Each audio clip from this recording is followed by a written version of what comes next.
their spiritual significance.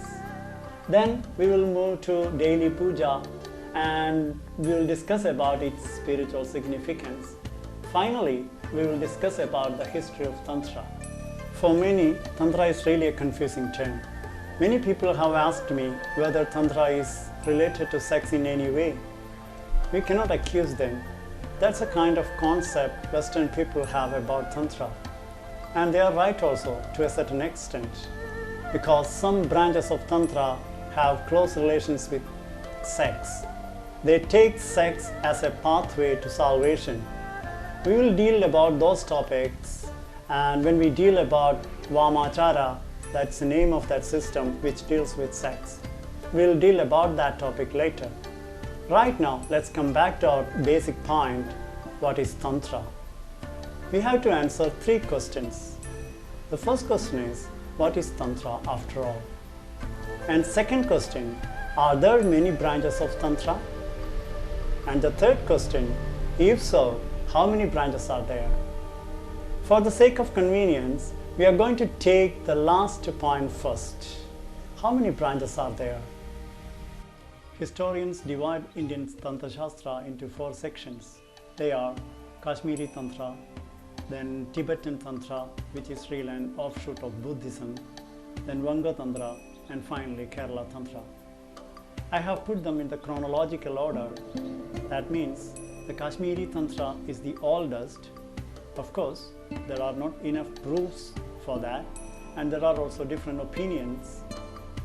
But definitely, Kerala Tantra is the youngest. Peripherally, there are many differences among these 4 systems. But if we go deeper, we can find an interconnecting link.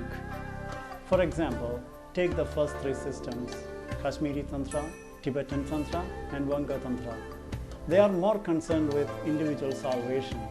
So, they prescribe some methods through which an individual can progress spiritually and finally get salvation. In that sense, they are more individualistic in nature. Unlike these systems, Kerala system's major concern is community. So it prescribes some methods through which the whole society can progress spiritually and finally get salvation. In that sense, it is more social. So we can label Kerala Tantra as an applied Tantra. We will deal more about this topic when we deal about the history of Tantra. Right now, let us limit our discussion to the philosophy of Tantra. The founders of Kerala Tantra knew that in order to uplift the whole society, first we have to provide a place where they can come, sit and meditate.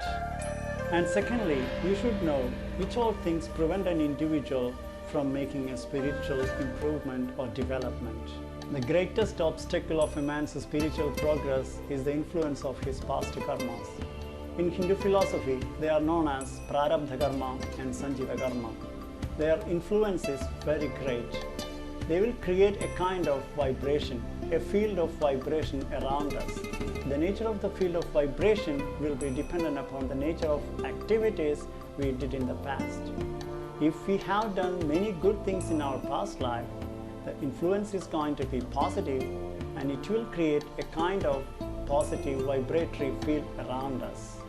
If we have done many bad things in our life, the influence is going to be negative and it will create a kind of negative vibration around us.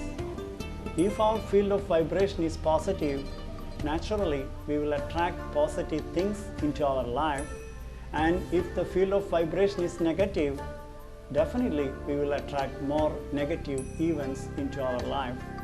So the reason for our misery and misfortune is the activity that we did in the past. So if we have to remove the misery out of our life, we have to change the nature of the field of vibration that's around us.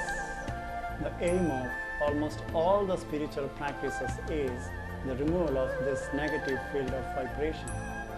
The individualistic practices, or in individualistic practices, we have to seek the help of a master.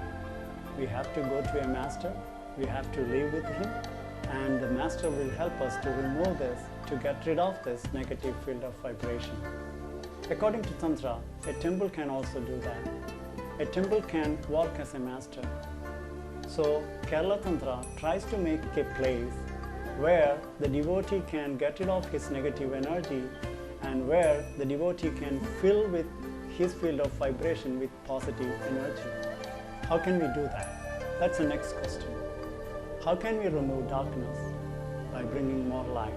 In the same way, how can we get rid of negative field of vibration? By bringing a kind of positive vibration.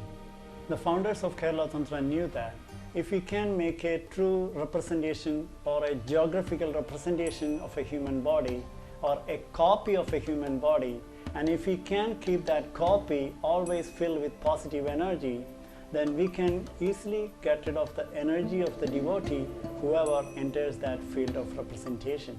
That's the principle behind temple worship as far as the Kerala Tantra is concerned.